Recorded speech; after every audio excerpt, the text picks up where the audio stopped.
Joining us now is Dr. Valora Washington, president of the Kale Institute. Thanks for being here. Oh, it's my pleasure. Now, in debates on education reform, we always hear about the quality and training of teachers, one of the central parts of the debate. Absolutely. In your view, what do we stand to gain in the area of pre-K education if we get this right? Well, you know, quality teaching takes more than a degree, although a group of national experts just concluded that a degree is a necessary but not a sufficient element of change. So let me tell you what we're going to get if we get this right. First of all, we're going to get children who perform better. They're going to perform better because their teachers are more effective. Second of all, we're going to get a system that is more coherent, and we're going to have states in the system that are really showing that they value and respect what we do. And third of all, we're going to have committed, engaged professionals, teachers who really understand that this work is a step up for a career. It's not just a job. Do we have in place mentoring for teachers who need to be brought up to standard, who could be more effective if brought up to standard? Is there a system for that? Yeah, I really love this example we just saw in North Carolina because, you know, mentoring is really part of the history and culture of the early childhood field. This is a field that traditionally has been based on informal apprenticeship. I think mentoring is important because, for one thing, it's concrete. It helps the teacher to understand what good practice looks like in their setting. And I think mentoring really empowers everyone to do their best job because what a good mentor does is teaches you to make better decisions, not tell you what to do. And most of all, I think mentoring will really work best if it's rooted in core competencies and if the programs and so forth are financially supported with scholarships, with facility support, and importantly, with compensation.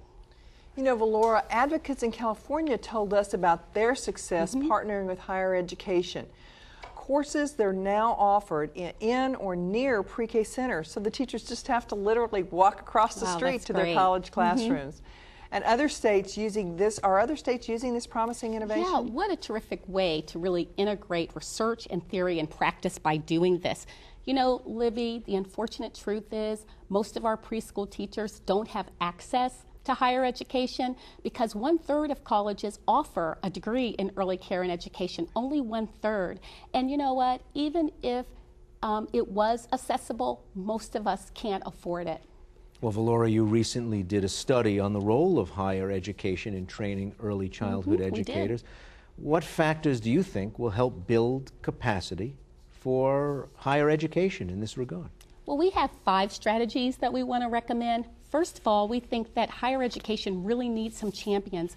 We want every college president and dean to ask themselves the question, what's happening with our early childhood programs and how can we make them better?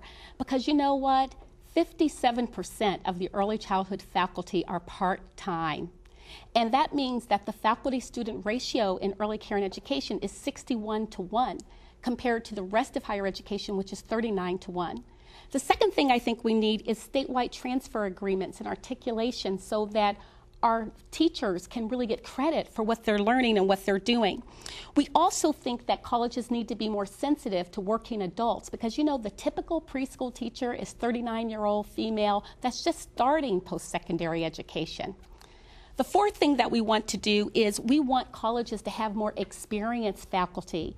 Only half of the faculty have a degree in anything that's related to early childhood, and 1/3 of them never even worked with little kids 3 and 4 years old. But here's the most important thing I want to say as a strategy. We have got to pay attention to the diversity issues because did you know that most of the schools don't even have one class that deals with cultural diversity? Working with children who have a language other than English is the least likely part of a practicum. So we've got to do better in that area. Given where the population of the country is going, you think you have to. If you can read a census sheet, you can tell that this is a need. Your final thoughts for our watchers around the country? You know, we really have a paradox here.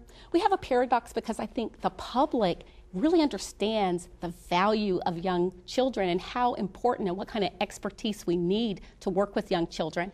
But on the other hand, the policies about what a teacher needs to know and be able to do are all over the place, very inconsistent. So I'd really like to see more states be like New Jersey to get that consciousness about what we need to do for teachers of young children. And once New Jersey had that consciousness and invested a lot of money in it, guess what? Now New Jersey's state preschools in the Abbott districts are among the top in the country. We want that everywhere in America. Well, Laura, thanks for your guidance for our pleasure. advocates. And now Libby will give us an overview of action items for professional development. Libby? Thanks, Valora. It's clear that setting high standards for teacher education, while important, is only the first step in ensuring a quality teacher in every pre-K classroom. We need to support degree and professional development programs aligned with the state's pre-K standards. This often includes assessing and improving the capacity of colleges and universities to prepare pre-K teachers. We also must invest in mentoring programs that focus on teaching practices and make sure that teachers in all settings have access to this support. Next, teachers need the financial incentives and security to pursue lifelong education and training, whether it's scholarships, better benefits, or other ways to keep teaching salaries competitive.